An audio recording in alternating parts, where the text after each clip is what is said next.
Pemerintah Provinsi NTT mengakui keterlambatan dalam penyaluran dana Seroja yang diberikan oleh pihak ketiga pasca dilanja Seroja 7 bulan yang lalu. Dana senilai 10,6 miliar rupiah itu sebelumnya disimpan di rekening khusus pada Bank NTT. Namun dana itu telah diserahkan ke Badan Penanggulangan Bencana Daerah atau BPBD Provinsi NTT.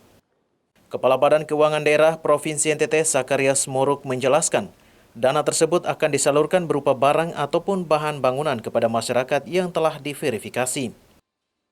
Mantan penjabat Bupati Belu ini menyampaikan permohonan maaf atas keterlambatan penyaluran dana Seroja itu. Beberapa waktu lalu bahwa dananya itu ada satu rekening di luar dari rekening kas daerah, di mana Pak Kabid, Pak Akuntansi, Pak Sidin dengan Bapak Sekda yang mengeluarkan itu rekening. Setelah dalam kondisi pasca bencana ini, 1 minggu terakhir ini kami sudah intens dengan teman-teman di Badan Bencana.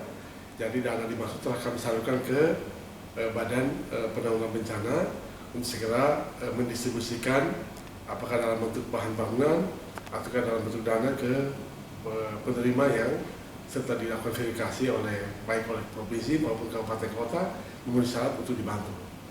Nah, untuk itu kami telah bersama dengan Badan Bencana untuk segera mendorong supaya dana yang ada ini segera didistribusikan kepada masyarakat, lembaga keagamaan atau lembaga sosial yang memenuhi syarat untuk menerima bantuan dimaksud, apakah dalam bentuk barang, ataukah dalam bentuk natura, atau dalam bentuk dana atau uang, itu SOP-nya ada di Badan Bencana.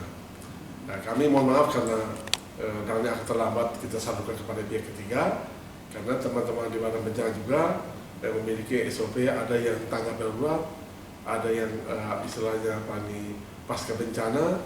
Nah, ini kami harus masuk pada tahapan yang mana yang tanggap darurat, mana yang pasca bencana yang harus mereka sesuaikan dengan standar pada Badan Penanggulangan Bencana. Jadi pada prinsipnya bahwa dana yang 10 miliar 600 juta itu sudah kita distribusikan ke Badan Bencana untuk segera mengambil langkah-langkah.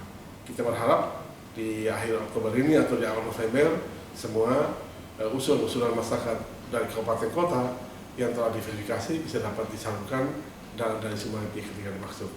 Sehingga kami juga setelah itu akan mempertanggungjawab kepada pihak ketiga bahwa semua dari pihak ketiga baik itu kelompok masyarakat, LSM atau perorangan, kami harus menyampaikan kepada para pendonor bahwa sumbangan dari pihak ketiga telah kami salurkan dengan demikian, apakah baik itu berupa bahan bangunan, natura maupun dana. Saka mengatakan setelah dana itu disalurkan, pihaknya akan melaporkan secara terbuka kepada pihak donasi terkait pemanfaatan dana sumbangan itu. Patris Kudang Laiskodat, AFB TV, melaporkan.